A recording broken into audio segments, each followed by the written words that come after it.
از آخری اخبار همستر چه خبر؟ آیا این همه پولی که جمع کردی آیا هر ارزشیشو داشت؟ یو گایز چطوری بچه؟ من لیبرا کینگ هم خوش اومدی به یه ویدیوی جدید.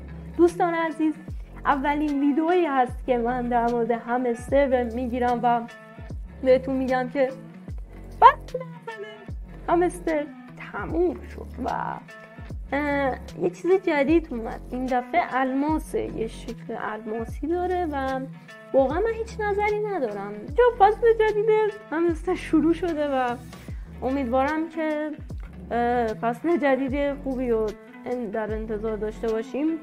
قراره که 5 مهر این همستر ما لیست بشه و این فصل جدید من فکر میکنم دوستان عزیز این شکل الماسی که توی همستر اومده بالا یعنی که دوباره شروع کن.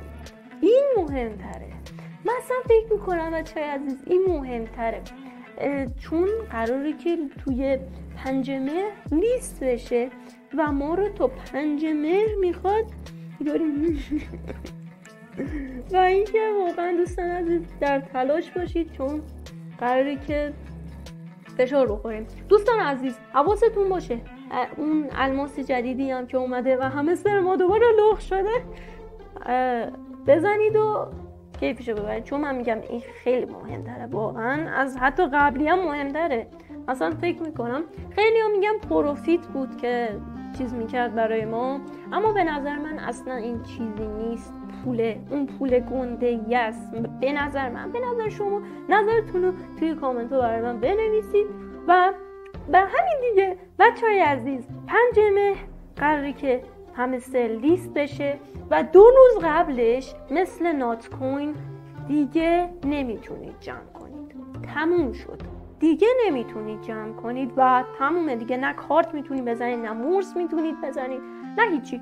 دیگه تموم میشه و باید صبر کنید و پولتون توی اون لیست تموم بشه.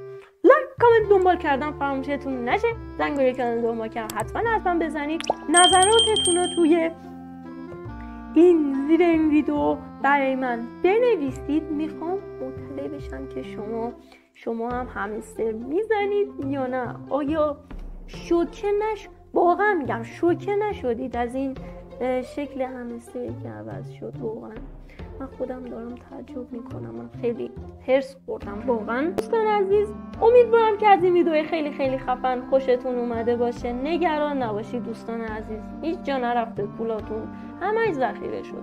اصلا نگران نباشید. حمایت ها رو بهتر کنید. اگه دوست دارید بازم از اخبار همستر براتون بذارم حمایت ها فوق العاده باشه بهتره که و ویدیو فراموش نکنید که ببینید و اینکه شما رو به خدای بزرگ میسپارم تا ویدیوی بعد. خداحافظ.